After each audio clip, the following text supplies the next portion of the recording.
Pemirsa, mengantisipasi musim panen sekaligus untuk menggeliatkan pendapatan ekonomi petani di tengah pandemi COVID-19, Kadin Kabupaten Tabanan kembali mengoptimalkan penjualan antar pulau sebagai pemasaran buah lokal. Salah satunya melakukan penjajakan kerjasama dengan pihak pengusaha pengepul buah. Ketua Kadin Tabanan Loka Antara mengungkapkan dampak pandemi telah membuat ekonomi Bali tumbuh kontraksi hingga 9,85%.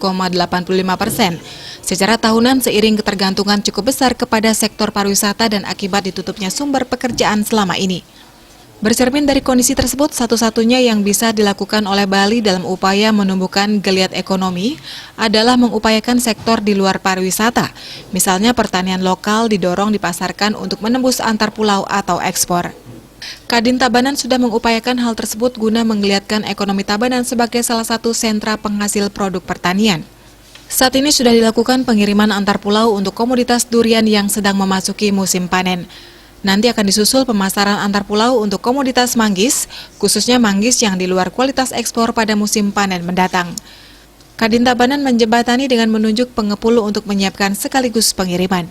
Petani Tabanan yang ingin berbuat sebagai pengepul atau masyarakat langsung pemilik kebun akan difasilitasi atau dibantu dalam pemasaran.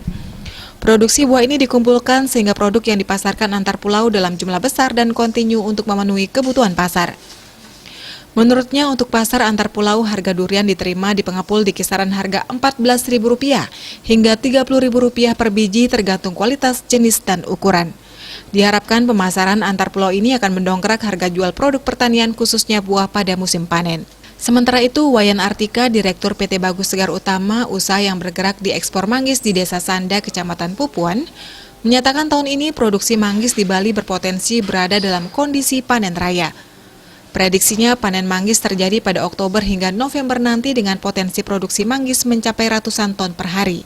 Jika potensi lonjakan produksi ini tidak disikapi dengan melempar ke pasar ekspor atau antar pulau, harga manggis di Bali dipastikan anjlok karena tidak optimal menyerap hasil panen. Bisnis Bali melaporkan.